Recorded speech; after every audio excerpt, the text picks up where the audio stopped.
But the real impressive thing was that the folks got this done in a day.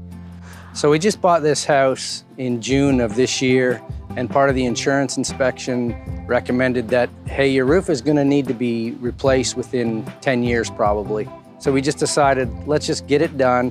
That way we can see the underlayment and make sure that we know everything is solid underneath with the new roof, and we won't have any worries. The concerns we had when we started the roofing process was, first, what was the cost going to be for such a roof this big? And what surprises are we going to find underneath here when we actually take the shingles off?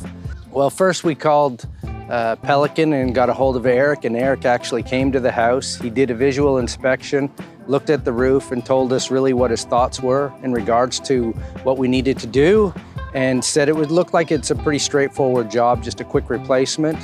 Now, we did get some surprises. We actually found 2 holes in the valleys that the team replaced. But otherwise, Eric was great. He walked us through the process, helped us select the shingles that we chose, and it was pretty straightforward and easy. I think the service from Pelican was superior because they kind of walked us through the whole process. The supervisor was here watching the folks the whole time. But the real impressive thing was that the folks got this done in a day. They started at 7 a.m. A crew of 16 people came and they stripped this off, had it stripped by 9 a.m. and we had new shingles and cleaned up by 7 p.m. Very impressive. I'd highly recommend Pelican just because, again, the service was #1, and they got the job done quickly and efficiently.